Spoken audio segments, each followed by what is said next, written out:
Et ça, c'est super puissant. Pourquoi? Parce qu'en fait, vous apprenez pas des points de grammaire, si vous voulez, qui sont sortis de nulle part et vous vous dites: «OK, mais ça me servira à rien». Qu'en fait, vous apprenez les points de grammaire qui vous sont indispensables à l'instant T pour comprendre la phrase.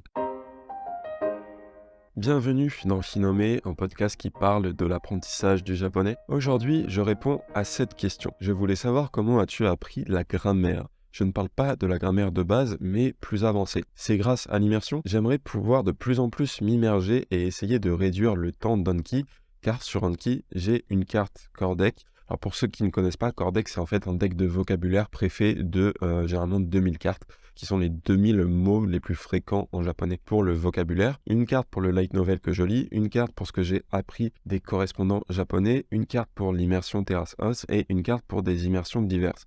Je me demande si ce n'est pas trop. J'ai envie d'être dans une phase où je passe plus de temps à m'immerger dans du japonais que d'apprendre.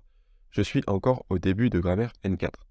Ok, alors on a plusieurs points ultra intéressants. Je vais déjà répondre au tout début avec comment est-ce que personnellement j'ai appris la grammaire avancée. Effectivement, j'ai appris la grammaire avancée en immersion. Immersion, pour rappel, c'est quoi? C'est consommer du contenu japonais créé par des japonais pour des japonais. Ce qu'on fait en immersion, c'est qu'on consomme ce contenu et ensuite on a en gros deux grandes familles d'immersion. On a l'immersion qu'on va appeler intensive, où on va regarder énormément de vocabulaire, on va faire des recherches sur la grammaire qu'on ne connaît pas, etc., qu'on va appeler soit extensive, soit free flow, qui est en fait regarder du contenu mais sans vraiment de pause. À quoi ça sert? Ça sert à avoir énormément d'exposition et à non pas apprendre la langue, mais acquérir la langue. C'est quoi la différence entre ces deux points? C'est que apprendre, c'est l'effort conscient d'acquérir de nouvelles connaissances, là où acquérir, c'est quand vous allez internaliser la langue. En exemple tout bête, si vous apprenez des tables de conjugaison, bah, vous allez apprendre que c'est je suis, tu es, il est, etc. Mais quand vous parlez dans une conversation, si vous voulez dire il est allé au cinéma, vous n'allez pas vous dire alors je suis, tu es, il est allé. Vous voyez, ça vous vient instinctivement parce que bah, forcément, le français, si vous écoutez ce podcast, il y a des chances que il soit internalisé. Donc voilà, il y a vraiment ces deux choses qui marchent main dans la main parce que on commence par apprendre quelque chose avant de pouvoir l'internaliser efficacement. Et du coup, concernant la question comment est-ce que j'ai appris la grammaire, c'est effectivement via l'immersion intensive. Pour ça, c'est très simple, la théorie du moins est très simple. C'est qu'en fait, par exemple, je regardais un épisode de Shirokuma Café, qui est un animé. Je regardais un épisode, je tombais sur un mot que je ne connaissais pas, ou plutôt, du coup, pour la grammaire, sur un point de grammaire que je ne connaissais pas. Par exemple, la première fois que je suis tombé sur la forme tele, je suis tombé sur tabetele, tabetele. Donc tabetele, je me suis dit, mais c'est quoi ça? Et en fait, ce que vous faites, c'est que tout simplement, vous faites une recherche Google pour tabetele, vous faites en copier-coller et vous cherchez. Alors, si vous parlez anglais, vous aurez beaucoup plus de résultats. Vous cherchez meaning. Si vous parlez que français, vous pouvez toujours chercher en français. Sur les notions de base, généralement, il y aura quand même des résultats. Sinon, je vous donnerai une petite astuce derrière si vraiment l'anglais c'est mort pour les notions plus avancées. Et en faisant cette recherche, je tombais sur des articles qui m'expliquaient ce qui se passait. Et là, par exemple, je voyais que tabetelu, en fait, c'est la forme tabete ilu, mais que à l'oral, en japonais, le i est souvent omis. Parce que c'est un petit peu contraignant à dire. Donc on passe de tabete ilu à tabetelu. Et tabete ilu, il y a des chances que ce soit une forme que vous ayez vue dans le manuel, puisque c'est une des premières formes qu'on voit. C'est la forme en te ilu, qu'on appelle la forme continue, pour dire je suis en train de faire. Mais même si c'est une forme que vous n'aviez pas vue, eh bien, à ce moment-là, il vous suffit de faire une nouvelle recherche. Un te ilu, qu'est-ce que c'est? Et là, vous pouvez lire le cours en question sur la forme tabete ilu. Et ça, c'est super puissant. Pourquoi? Parce qu'en fait, vous apprenez pas des points de grammaire, si vous voulez, qui sont sortis de nulle part, et vous vous dites, ok, mais ça me servira à rien. Puisqu'en fait, vous apprenez les points de grammaire qui vous sont indispensables à l'instant T pour comprendre la phrase. C'est-à-dire qu'au moment où je voyais tabetele, par exemple, il y avait le personnage, donc Panda, qui mangeait un bambou. Et il disait, ça tabetele, ça tabetele. Et je me dis, tabetele, c'est quoi? Ah, ok, être en train de manger. Il dit, je suis en train de manger du bambou. Et tout d'un coup, ça prend sens. Et tout d'un coup, cette grammaire, ce point de grammaire n'est pas juste un point de grammaire un petit peu mystique qui me servira peut-être un jour ou quoi. Non, c'est un point de grammaire dont j'ai besoin maintenant pour comprendre l'épisode que je regarde maintenant. C'est pour ça que c'est super puissant. Donc moi, c'est comme ça que j'ai appris la grammaire un petit peu plus avancée. C'est en fait en immersion. Et dès qu'il y a un point de grammaire que je ne connais pas, en faisant une recherche. Il faut savoir qu'au niveau anglais, on trouve quasiment tout pour les notions entre N5 et N2. N1, il y a pas mal de choses, mais souvent, pour être honnête, les explications N2, N1 sont pas terribles. Là où vous avez plus de choses, ça va être les explications japonaises. Mais ça demande évidemment un niveau un petit peu plus avancé. Toujours est-il que pour les points de grammaire avancés, mais pas non plus extrêmement avancés, vous aurez tout en anglais. Si vous ne parlez pas anglais ou pas encore suffisamment bien japonais, la solution alternative est de passer par notre serveur Discord. C'est un serveur Discord gratuit qui s'appelle Boken, ça veut dire l'aventure. Vous avez les infos pour rejoindre le serveur dans les notes de ce podcast. C'est un serveur en fait semi-privé, vous verrez, il y a un petit code pour le rejoindre. C'est pour éviter les touristes. Pourquoi? Parce que c'est un serveur d'apprenants sérieux.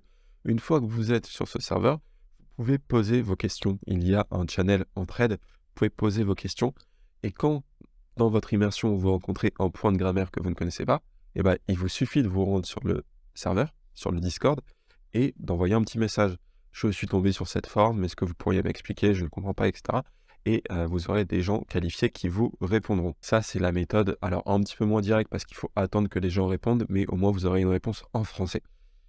Et comme ceci, ça va directement implémenter en fait ce que vous voyez en immersion, ce que vous voyez en pratique, ça va directement l'implémenter comme ceci.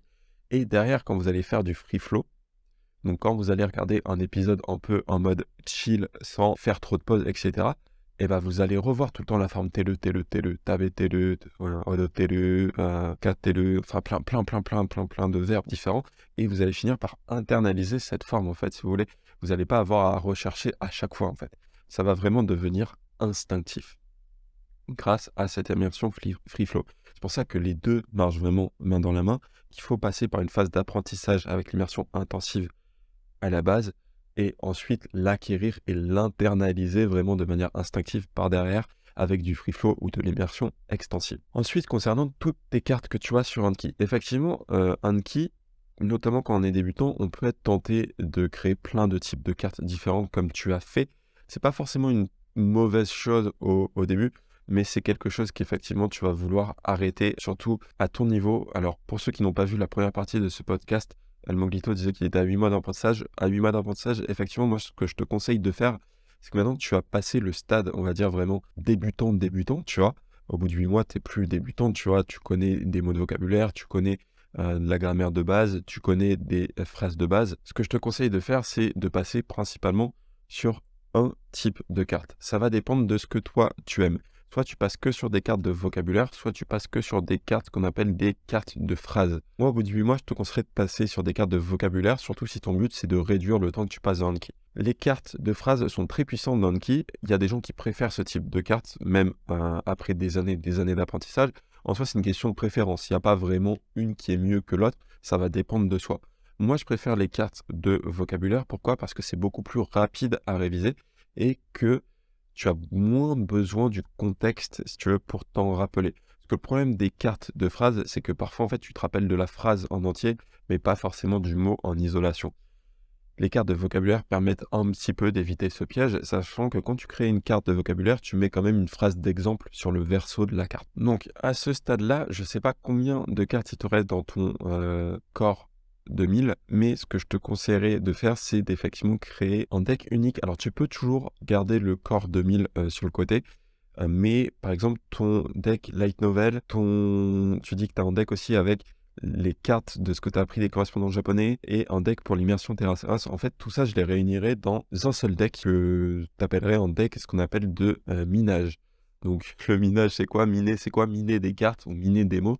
C'est en fait quand tu rencontres des nouveaux mots, tu les ajoutes à Anki, c'est tout simplement ça qu'on appelle miner des mots. C'est-à-dire, c'est ajouter des mots que l'on rencontre en immersion à Anki. Pour ça, tu as juste besoin d'un deck. Tu crées un deck minage et voilà, tu mets toutes tes nouvelles cartes ici et ça fera l'affaire. Et comme ça devrait réduire ton nombre de cartes et ça permettrait de te refocus si tu veux, pour atteindre ton objectif justement de réduire ton temps dans Anki pour augmenter ton temps en immersion, qui est une bonne chose. Pour ceux qui connaissent Cure Dolly, c'est vrai qu'elle disait toujours que Anki c'était le voleur du temps et que l'objectif c'était de passer le moins de temps possible dans Anki. Alors pas zéro, parce que Anki est quand même tellement puissant que ça vaut le coup d'en faire. Mais c'est sûr que si vous faites 1 heure d'Anki par jour, ça commence à faire beaucoup et à moins de faire 6 heures d'immersion pour compenser, il y a des chances que vous feriez mieux de réduire votre temps passé dans Anki pour augmenter votre temps en immersion. Du coup, moi, ce que je ferais, c'est qu'effectivement, je réunirais tous tes decks, sauf le core deck 2000 que tu peux mettre sur le côté, sachant que le core deck 2000, en vrai, une fois que tu as passé les 1000 premières cartes, tu peux l'arrêter. Enfin, l'arrêter. Tu continues de faire tes révisions, mais t'arrêtes d'introduire des nouvelles cartes. Les seules nouvelles cartes que tu introduis, c'est les cartes que tu as minées toi-même. Du coup, moi, ce que je ferais, c'est ça, c'est je garderai le core 2000 sans forcément introduire de nouvelles cartes, mais à continuer de faire les révisions quand même des cartes que tu as vues jusque-là. Et ensuite, je ferai un deck minage. Et je ferai les nouvelles cartes de ce deck-là, à hauteur de entre 8 et 12 nouvelles cartes par jour, au total. Donc entre 8 et 12 nouvelles cartes par jour au total. Normalement, tu devrais arriver à une moyenne de entre 15 et une demi-heure par jour. Si tu es vraiment au-dessus, je te conseille même de réduire ton nombre de nouvelles cartes par jour, le temps d'atteindre ce ratio d'environ 15 à 30 minutes par jour. Puis pour les points de grammaire, voilà, comme je t'ai dit, tu pourras les apprendre maintenant en immersion. Surtout que tu dis: «J'ai envie d'être dans une phase où je passe plus de temps à m'immerger dans du japonais que d'apprendre». C'est ce que je te conseille de faire et ça, c'est la phase où vraiment tu vas faire tes plus gros progrès en grammaire. Moi, en tout cas, c'est là où j'ai fait mes plus gros progrès en grammaire. C'est, quand j'ai commencé à m'immerger et quand plutôt que d'avoir des points de grammaire dans des chapitres bien organisés où, forcément tu comprends parce que, tu vois un point de grammaire et on t'isole tout et c'est un petit peu, tu vois, c'est le petit bain, tu vois? C'est un truc artificiel de créer pour que, bah, tu comprennes la forme de grammaire. En soi, c'est un petit peu pertinent qu'on fasse ça, mais ça permet pas d'internaliser réellement ce qui se passe. Alors que là, quand tu vas le voir en immersion, tu vas le voir en contexte, dans du contexte réel, dans des animés, dans des dramas, dans du YouTube, dans des light novels si tu lis, dans des mangas si tu lis, et tu vas avoir tout ce contexte qui va t'aider à internaliser vraiment ces points de grammaire. Et le cas échéant, n'hésite pas à passer par le Discord pour poser tes questions si tu en as. Il y a une troisième partie à la question d'Almogito qui parle de l'expression orale et de comment pratiquer l'expression orale. Ce sera le sujet du prochain épisode du podcast.